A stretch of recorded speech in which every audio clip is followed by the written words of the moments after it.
Vamos a leer el Salmo 46, Salmo 46. Habíamos hablado de la primera estrofa, vamos a leer la primera y la segunda estrofa. La primera para recordar y la segunda porque va a ser el tema de la meditación de hoy. Salmo 46 dice: Dios es nuestro amparo y fortaleza, nuestro pronto auxilio en las tribulaciones.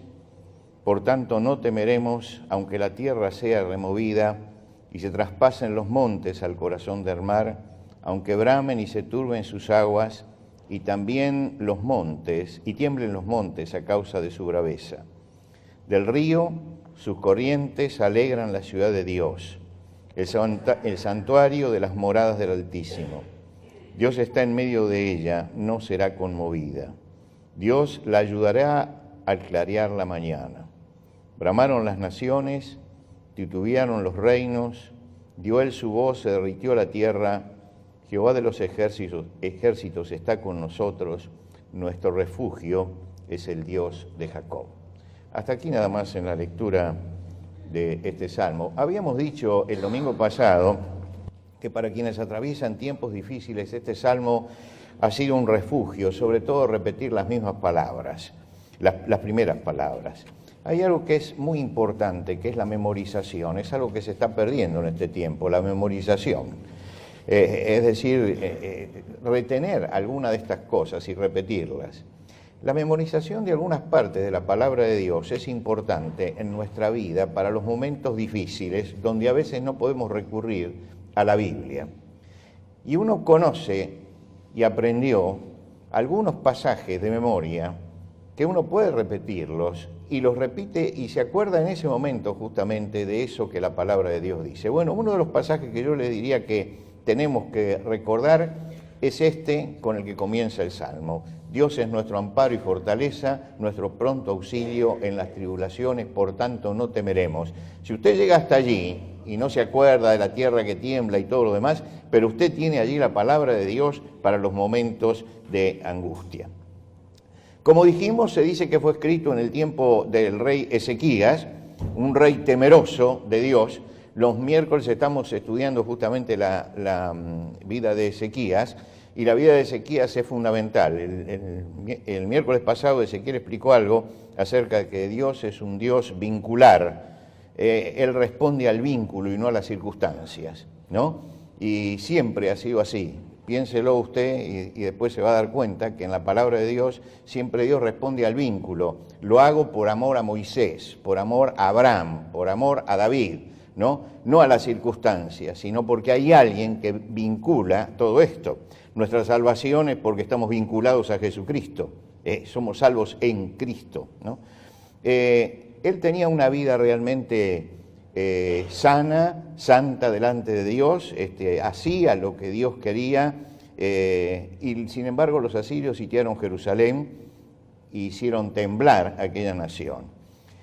Y la primera parte de este salmo habla del sentimiento que había en ese momento, donde parece que todo tiembla. Pero llegamos después que dice meditemos, la palabra Selah significa meditemos, entramos en la segunda estrofa. Y la segunda estrofa empieza en una forma totalmente distinta. Dice: del río las corrientes, sus corrientes alegran la ciudad de Dios.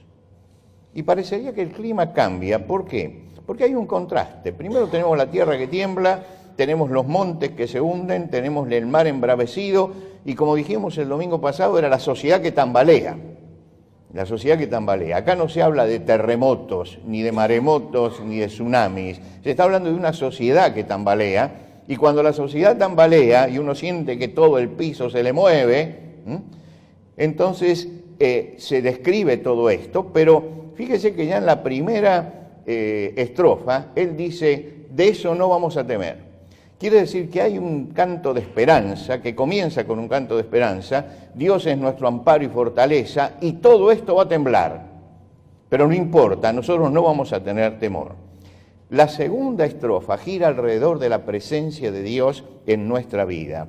en medio de las turbulencias sociales, en medio de las turbulencias económicas, en medio de este agitarse que tiene la sociedad, en medio de los problemas internacionales, que hoy el mundo está interconectado y lo que pasa allá resuena acá, y lo que pasa acá resuena también en otro lado. Yo estaba escuchando esta semana a algunos que hablan en Uruguay y dice, bueno, hay que pensar en lo que pasa en Argentina, porque lo que pasa en Argentina después repercute en nosotros. Nosotros creemos que a veces que somos el centro del mundo. No, lo que pasa acá también repercute en otros. Quiere decir que todo esto es la turbulencia que está a nuestro alrededor. Y sin embargo, en medio de la turbulencia social, dice, hay alegría, hay estabilidad y hay confianza. Y utiliza algunas figuras para describir esta relación. Y la primera figura es, del río sus corrientes alegran la ciudad de Dios, el santuario de las moradas del Altísimo. ¿Cuál es la ciudad de Dios? El que leía este salmo por primera vez, ¿qué pensaba en que era la ciudad de Dios? La ciudad de Dios era Jerusalén, esa era la ciudad de Dios. Allí estaba el templo de Dios y allí estaba la presencia de Dios. Así que ellos estaban tratando de salvar la ciudad y el templo. Y la amenaza estaba contra la ciudad y el templo. La paradoja grande de la ciudad de Jerusalén, que aparece en toda la Biblia, es que la ciudad de Jerusalén es una ciudad de la antigüedad que no tiene ninguna corriente de agua cerca. Todas las ciudades se edificaban siempre, las ciudades antiguas, se edificaban siempre al lado de un río. Egipto estaba al lado del Nilo, Babilonia estaba al lado del Éufrates. ¿Por qué se hacía esto? Porque el agua es vida. Y como el agua es vida, entonces se edificaba al lado de un río. Ahora, la ciudad de Jerusalén tenía un torrente que se llama torrente de Cedrón, que a veces leemos en la Biblia y nos imaginamos un río que corre. No. Cuando yo fui a Jerusalén, fuimos a ver el torrente de Cedrón, estaba seco. Es un zanjón, ¿no? Hoy diríamos acá es un zanjón. Lo pasan a pie. Nosotros lo pasamos en seco, por supuesto, pero la gente lo pasa a pie aun cuando hay agua. Eso es el torrente. Ahora, uno cuando dice la palabra torrente, ¿usted qué piensa? No piensa en eso, justamente. Hay una fuente que emana a 5 cuadras de Jerusalén, en Siloé. Es un chorro de agua que sale allí y que va. Pero para alimentar una ciudad, para sanear una ciudad, se necesita un río. Porque no solamente el agua trae, sino que el agua lleva también, ¿no? Quiere decir que el saneamiento de la ciudad estaba vinculado al río. Sin embargo, Dios, cuando tuvo que edificarse la ciudad capital y el templo donde él iba a estar, le señaló a David, ese es el lugar. Y uno dice, ¿por qué eligió el monte de Sión, que justamente está lejos de un río? ¿Por qué designó ese lugar que era un lugar inconveniente? Y frente a esta pregunta, la tercera pregunta es, ¿y qué quiere decir entonces cuando dice, del río sus corrientes de agua alegran la ciudad de Dios? Porque nadie ve allí las corrientes de agua. Y solo hay una forma de interpretar esto, y es que aquí está hablando de la provisión de Dios, de lo que Dios era para esa ciudad, porque Dios hizo edificar la ciudad allí, porque su pueblo tenía que aprender a depender de él. Y le dice en la ley, cuando ustedes cumplan los mandamientos va a llegar la lluvia a su tiempo, la lluvia temprana y la lluvia tardía, la lluvia previa a la siembra y la lluvia para la maduración. Dice, va a llegar eso, pero depende de la relación que tengan conmigo. Por lo tanto, la ciudad de Jerusalén era el termómetro de lo que estaba pasando espiritualmente con el pueblo. Ahora dice, hay una corriente, la corriente de agua de un río que pasa por allí. Es la contrapartida de lo que vimos al principio. En el principio se habla de un mar embravecido, es decir, todo tiembla, pero acá hay una corriente de un río y la corriente de un río trae tranquilidad, trae paz.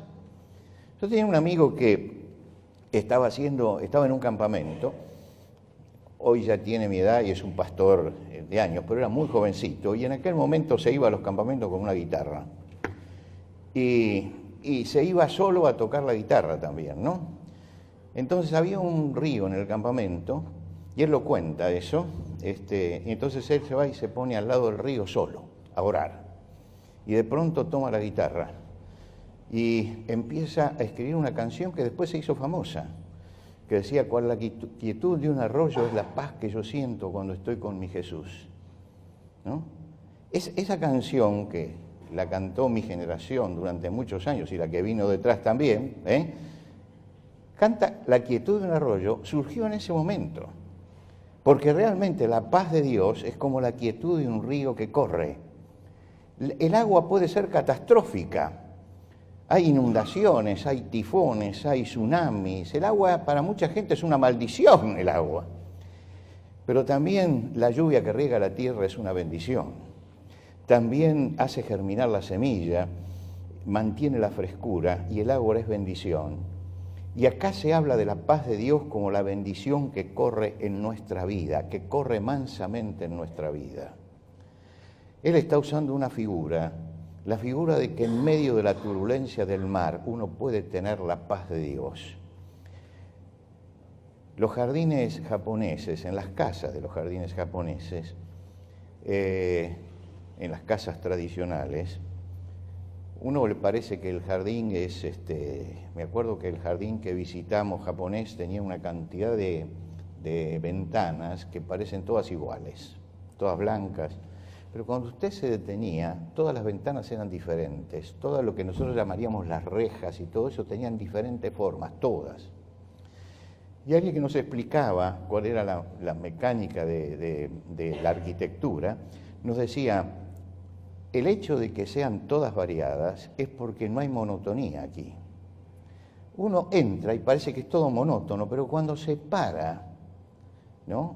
Ahí no hay monotonía. Y dice, y lo más importante, hay siempre una fuente de agua que corre. Y entonces usted llega a ese jardín y siente el agua que está corriendo y mira, ¿no?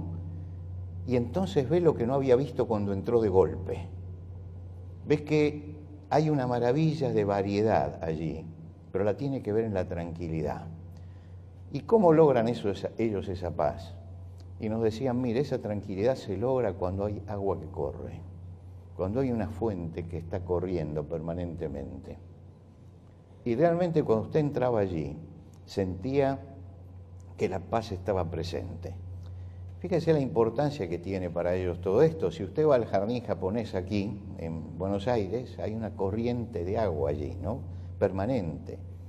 Y esto es porque el símbolo desde la antigüedad de lo que era la paz era un río que corría. El río fluye mansamente como un símbolo de paz. Lo dice Isaías. Dios le dice al pueblo, si tan solo hubieran atendido ustedes mis mandamientos, entonces habría sido su paz como un río. Es decir, ya Dios lo dice, en la mente de ese pueblo estaba ligada la idea del río que corre mansamente con la paz de Dios en el alma. En las promesas finales que da Isaías en el último capítulo, él dice, porque así dice el Señor, aquí yo extiendo sobre ellos mi paz como un río. Es decir, siempre Dios habla de la paz de Dios, no como algo quieto, sino como algo que pasa pero que tranquiliza, el río de Dios. Habla del bienestar, está ligado a la paz interior, que nada nos agita, nos agobia y nos perturba cuando tenemos una relación íntima con el Señor, a pesar de lo que pase alrededor. Sí, alrededor todo se sacude, pero los que tienen años saben que siempre se sacude. Siempre se sacude. No hay un momento en que la humanidad no estuviera temblando todas las cosas, porque cuando no tiembla acá, tiembla allá, y cuando no tiembla allá, tiembla en el otro lado, y cuando no tiembla la economía, tiembla la sociedad, y cuando no tiembla la sociedad, tiembla la política. Estamos siempre en medio de un tembladeral. Lo importante es que el salmista dice, yo en medio de este tembladeral me acerco al Señor y tengo una paz que es como la paz de un río en medio de esto. Y esto es lo maravilloso de la vida cristiana. Uno puede vivir en una sociedad turbulenta, en una sociedad que cambia, pero uno tiene la paz del Señor en él. Yo tengo un amigo de hace muchos años, un pastor amigo hace muchos años, que trabajamos a veces juntos, él es uruguayo, y está radicado en este momento en Venezuela. Hace años que está como pastor en Venezuela. Y inmediatamente que empiezan estos problemas, pensábamos en él, en su familia, en su esposa, en sus hijas ya grandes. Entonces se comunicaron con él para preguntarle si necesitaba salir. Y él dijo, no, yo tengo mucha tranquilidad acá. Y este es el lugar donde el Señor me puso. Y cuando estuve la última vez en Perú, apareció la esposa de él, que estaba de visita también, y me vino a ver. Y llegó, yo estaba en un lugar, siempre antes de predicar, estoy en un lugar tranquilo, solo, meditando, y llegó ella a ese lugar y la vi, y le digo, Alison, pero qué maravilla que estés aquí, sí estoy, y le digo, ¿cómo están ustedes? Dice, mira, todo se mueve alrededor, pero nosotros tenemos una profunda paz, una tranquilidad grande en medio de todo eso. No dejamos que la turbulencia de afuera nos turbe a nosotros, porque nosotros estamos para dar paz, y estamos dando paz. Y le digo, pero ¿y las necesidades que hay? Bueno, dice, sí, hay necesidades, el que tiene algo lo reparte con el otro, y el otro reparte con él. Es un momento muy difícil, pero dentro de nuestra casa el Señor nos ha provisto de todo, y nosotros tenemos paz. Y esto es lo importante, ¿no? Nosotros tenemos paz en medio de esto, tenemos tranquilidad en medio de esto. Cuando uno piensa lo que está pasando allí, piensa, ¿cómo será la vida allá, no? Pero hay cristianos allí que están viviendo en paz y agradecidos al Señor. ¿Por qué hizo el Señor que Jerusalén fuera edificada en un lugar árido? Para que aprendieran que necesitamos la presencia de Dios en nuestra vida. Ellos tenían que vivir por fe. Y cuando vivían por fe, el agua de Dios se derramaba sobre ellos y tenían bendición. Si el Señor está con nosotros, podemos tener paz. Y podemos tener esta paz que se narra aquí, la paz como la paz de un río. Allí pusieron el santuario. ¿Y por qué lo pusieron allí? Porque en aquel lugar Abraham llegó a sacrificar a su hijo Isaac. En ese momento el hombre de fe puso lo más maravilloso que tenía delante de Dios y lo entregó. Y allí Dios se manifestó. Lo hizo caminar Dios 3 días para llegar a aquel lugar. 3 días que él estuvo pensando y estuvo en medio de una tormenta interior como padre porque iba a entregar a su hijo. Y cuando llegó a ese monte y levanta el cuchillo, él le dice, para. Y allí él se encuentra con la paz. Y la ciudad de Jerusalén se levanta como eso. Jerusalén significa fundamento de la paz. Jerusalén, en ese lugar, en Sión, donde hoy está la mezquita, en ese lugar, el monte de Moria pertenece al sistema de Sión. Allí, Abraham pasó por una prueba tremenda, pero encontró también la paz del Señor. Y por eso Dios dijo, bueno, van a ir allí. El lugar de la amargura, de la tensión, de la angustia, pero también el lugar donde llegó el Señor y trajo la paz. El Salmo dice, Dios la ayudará al clarear la mañana. Dios la ayudará al clarear la mañana. ¿Por qué dice al clarear la mañana Dios la ayudará? Los israelitas abandonaban Egipto, habían estado esclavos durante mucho tiempo, 400 años. El faraón finalmente abre las puertas y dice que se vayan, pero no lo hace de buena gana, lo hace por la presión de Dios. Y cuando el pueblo empieza a irse, el faraón empieza a perseguirlos. El pueblo, Moisés lo va guiando para llegar y llegan al Mar Rojo y tienen montaña de un lado, montaña del otro, y en el medio está el pueblo, delante está el mar, y atrás viene el ejército de Faraón. Y ese fue un momento de suprema angustia, tremenda angustia. Dios puso una nube para que el ejército no pudiera avanzar. Dice esa nube que fue tinieblas para ellos, no pudieron avanzar. Dice fue luz para el pueblo. Y entonces se abrió el mar y cruzaron.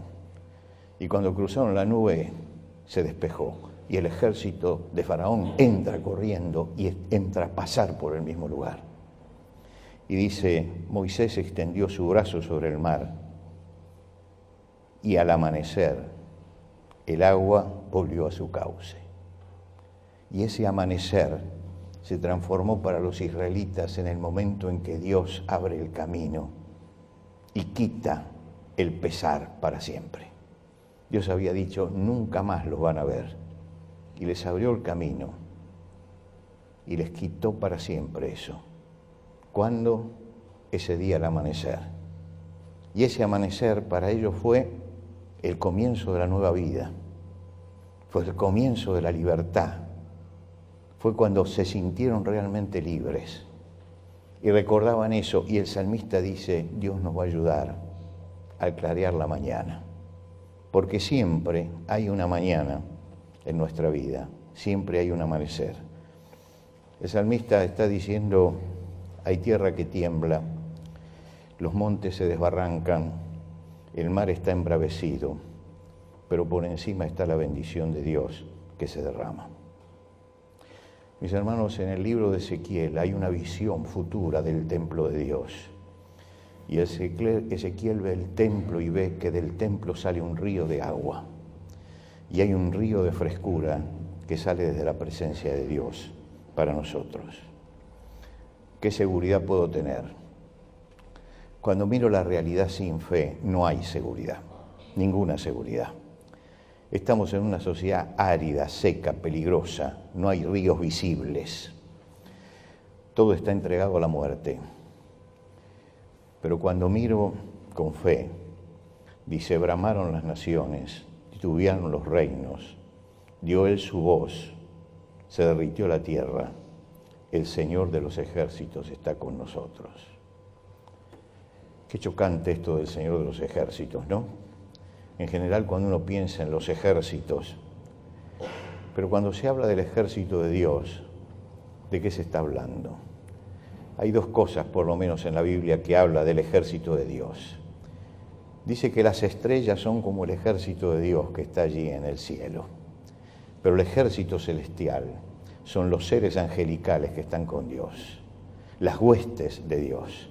Y dice, el ejército de Dios es el que está con nosotros en este momento. El Señor que los comanda está con nosotros. Cuando miro con fe, puedo mirar la bendición de Dios que se derrama sobre nuestra vida. Nosotros vivimos de este lado del Antiguo Testamento. Nosotros ya conocemos la bendición de Dios.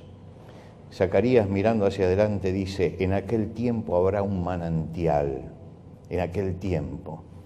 Él vive antes de Jesucristo, pero mira y ve que va a venir Jesucristo, el Mesías va a venir. Y él dice, en aquel tiempo habrá un manantial abierto para la casa de David y para los habitantes de Jerusalén y para la purificación del pecado y de la inmundicia. Y realmente cuando Cristo muere en esa ciudad, comienza a abrirse el camino de paz, del perdón de pecado, de la inmundicia que nos limpia la sangre de Jesucristo. Y el que cree en mí, dijo Jesús, el que cree en mí, ríos de agua viva van a correr de su interior, van a tener la paz adentro. Nosotros no tenemos la paz de un río afuera, tenemos una paz adentro porque el Espíritu Santo fluye y eso es lo que nos da paz. Un día Jeremías le reprendió en nombre de Dios al pueblo y les dijo, 2 males ha hecho mi pueblo. Se abandonaron a mí, que soy la fuente de agua viva, y abrieron cisternas rotas que no contienen agua. La desesperación de la sociedad es que está bebiendo en cisternas rotas que no contienen agua. Y cuando uno bebe en cisternas rotas que no contienen agua, el agua estancada de la cisterna se enferma. Se necesita un río. Y dice Dios, me abandonaron a mí que soy la fuente de agua viva. Cada uno de nosotros tiene hoy el Espíritu Santo.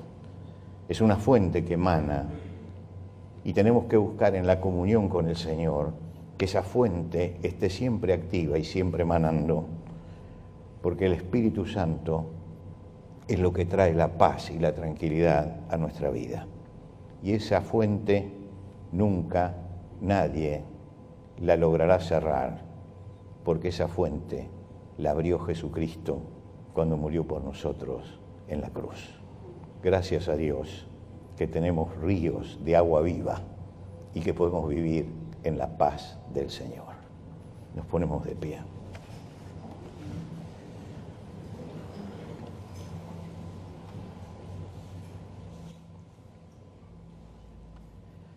Señor, esta mañana nos acercamos ante tu presencia agradecidos por el raudal de vida y de paz que surgió allí en el Calvario.